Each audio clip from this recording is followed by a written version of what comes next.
ಇವತ್ತು ಗರಿ ಗರಿಯಾದ ರವೆ ಚಕ್ಲಿನ ಯಾವ ರೀತಿ ಮಾಡೋದು ಅಂತ ನೋಡ್ಕೊಳ್ಳೋಣ ಬನ್ನಿ.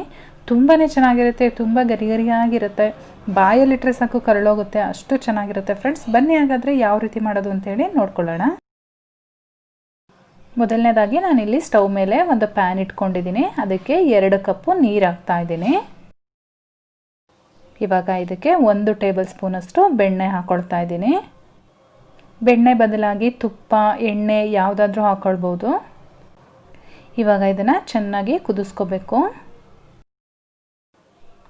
ಇವಾಗ ನೀರು ಚೆನ್ನಾಗಿ ಕುದೀತಾ ಇದೆ. ಇದರೊಳಗಡೆ ನಾನು ಯಾವ ಕಪ್ಪಲ್ಲಿ ನೀರು ಹಾಕಿದ್ನೋ ಅದೇ ಕಪ್ಪಲ್ಲಿ 1 ಕಪ್ಪು ಚಿರೋಟಿ ರವೆ ತೊಗೊಂಡಿದ್ದೀನಿ.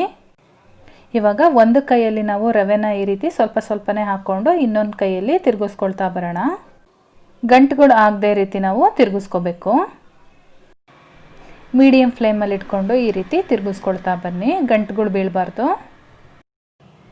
ಇವಾಗ ನೋಡಿ ಚೆನ್ನಾಗಿ ಬೆಂದಿದೆ, ಪ್ಯಾನ್ ಬಿಟ್ಟು ಬರ್ತಾ ಇದೆ, ಪ್ಯಾನ್ಗೆಲ್ಲೂ ಅಂಟ್ತಾ ಇಲ್ಲ. ಇವಾಗ ಇದು ರೆಡಿಯಾಗಿದೆ. ಇದನ್ನು ನಾವು ಸಪ್ರೇಟಾಗಿ ಒಂದು ಮಿಕ್ಸಿಂಗ್ ಬೌಲ್ಗೆ ಟ್ರಾನ್ಸ್ಫರ್ ಮಾಡ್ಕೊಳ್ಳೋಣ. ನೋಡ್ತಾ ಇದ್ದೀರಾ ಅಲ್ವಾ, ಪ್ಯಾನ್ಗೆಲ್ಲೂ ಕೂಡ ಅಂಟ್ಕೊಂಡಿಲ್ಲ, ಅಷ್ಟು ನೀಟಾಗಿ ಬಂದಿದೆ. ಇವಾಗ ಇದನ್ನು ತಣ್ಣಗಾಗ್ಲಿಕ್ಕೆ ಬಿಡೋಣ.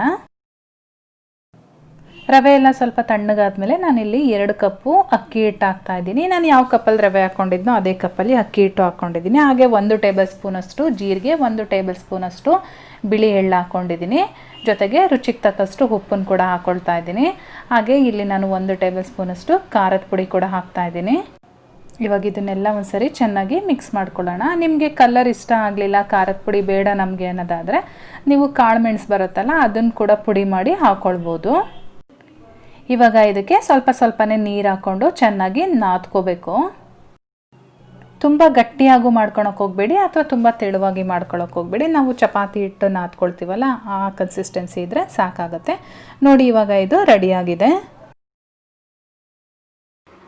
ಇವಾಗ ನಾನಿಲ್ಲಿ ಒಂದು ಗೋಧಿ ಹಿಟ್ಟಿನ ಕವರ್ ತೊಗೊಂಡಿದ್ದೀನಿ. ಇದಕ್ಕೆ ಈ ರೀತಿ ಆಯಿಲ್ ಅಪ್ಲೈ ಮಾಡ್ಕೊತಾ ಇದ್ದೀನಿ. ಬೇಕಾದರೆ ಒಂದು ಕಾಟನ್ ಬಟ್ಟೆ ಮೇಲೆ ಕೂಡ ಹಾಕ್ಕೊಳ್ಬೋದು. ಇವಾಗ ನೋಡಿ ನಾನಿಲ್ಲಿ ನಾವು ಚಕ್ಲಿ ಮೇಕರ್ ಏನಿದೆ ಅದಕ್ಕೆ ಎಣ್ಣೆನ ಅಪ್ಲೈ ಮಾಡ್ಕೊಳ್ತಾ ಇದ್ದೀನಿ. ಇಲ್ಲಿ ಚಕ್ಲಿ ಮೇಕರ್ದು ನಾನು ಬಿಲ್ಲೆನ ತೊಗೊಂಡಿದ್ದೀನಿ. ಜೊತೆಗೆ ನಾನಿಲ್ಲಿ ರೆಡಿ ಮಾಡಿ ಇಟ್ಕೊಂಡಿದ್ವಲ್ಲ ಹಿಟ್ಟು, ಅದನ್ನು ಕೂಡ ಇದರೊಳಗಡೆ ಫಿಲ್ ಮಾಡಿಕೊಂಡು ಕವರ್ ಮಾಡ್ಕೊತಾ ಇದ್ದೀನಿ. ಇವಾಗ ಈ ಗೋಧಿ ಹಿಟ್ಟಿನ ಕವರ್ ಮೇಲೆ ನಮಗೆ ಎಷ್ಟು ಅಗಲ ಬೇಕೋ ಅಷ್ಟು ಅಗಲವಾಗಿ ಚಕ್ಲಿನ ಒತ್ಕೊಳ್ಳೋಣ. ನೀವು ತುಂಬ ಗಟ್ಟಿಯಾಗಿ ಕಲಿಸ್ಕೊಬಿಟ್ರೆ ಅದು ಇಷ್ಟು ನೀಟಾಗಿ ಬರೋದೇ ಇಲ್ಲ, ಮಧ್ಯದಲ್ಲಿ ಕಟ್ಟಾಗ್ಬಿಡುತ್ತೆ. ಅದಕ್ಕೆ ನೀವು ಕಲಿಸ್ಬೇಕಾದ್ರೇ ಕನ್ಸಿಸ್ಟೆನ್ಸಿ ನೋಡ್ಕೊಂಡು ಕಲಿಸ್ಕೋಬೇಕಾಗತ್ತೆ. ನೋಡಿ ಇವಾಗ ನೀವು ಎಷ್ಟು ಅಗಲ ಮಾಡಿದ್ರೂ ಕೂಡ ಅದು ಕಟ್ಟಾಗಲ್ಲ.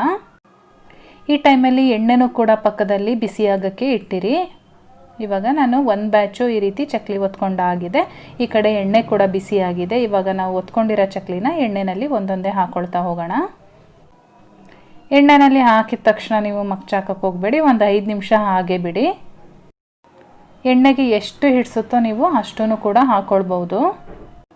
ಆದರೆ ನಾನಿಲ್ಲಿ 1 ಬ್ಯಾಚ್ ಎಷ್ಟು ಬಂದಿತ್ತೋ ಅಷ್ಟನ್ನು ಎಲ್ಲದನ್ನು ಕೂಡ ಹಾಕ್ಕೊಂಡಿದ್ದೀನಿ.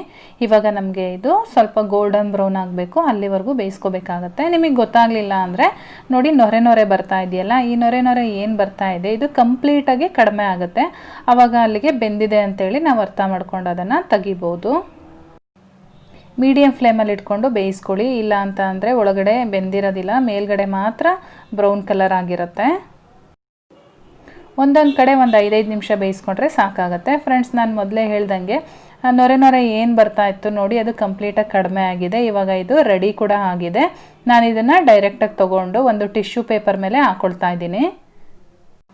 ಇದೇ ರೀತಿಯಾಗಿ ನಾನು ಎಲ್ಲ ಚಕ್ಲಿಗಳನ್ನೂ ಕೂಡ ಬೇಯಿಸ್ಕೊಳ್ತೀನಿ. ಇವತ್ತು ನಾನು ಮಾಡಿರೋ ಈ ರೆಸಿಪಿ ನಿಮಗೆಲ್ಲ ಇಷ್ಟ ಆಗಿದೆ ಅಂತ ತಿಳ್ಕೊತೀನಿ. ಇಷ್ಟ ಆಗಿದರೆ ದಯವಿಟ್ಟು ಲೈಕ್ ಮಾಡಿ, ಹಾಗೆ ನಿಮ್ಮ ಫ್ಯಾಮಿಲಿ ಮತ್ತು ಫ್ರೆಂಡ್ಸ್ ಜೊತೆ ಶೇರ್ ಮಾಡ್ಕೊಳ್ಳಿ. ಇನ್ನು ನನ್ನ ಚಾನಲ್ನ ಸಬ್ಸ್ಕ್ರೈಬ್ ಮಾಡ್ಕೊಂಡಿಲ್ಲ ಅಂದರೆ ದಯವಿಟ್ಟು ಸಬ್ಸ್ಕ್ರೈಬ್ ಮಾಡ್ಕೊಳ್ಳಿ. ನಾನು ಮತ್ತೆ ನಿಮಗೆ ಸಿಗ್ತೀನಿ ಇನ್ನೊಂದು ಈಸಿ ರೆಸಿಪಿಯೊಂದಿಗೆ. ಅಲ್ಲಿವರೆಗೂ bye bye, take care, thank you for watching.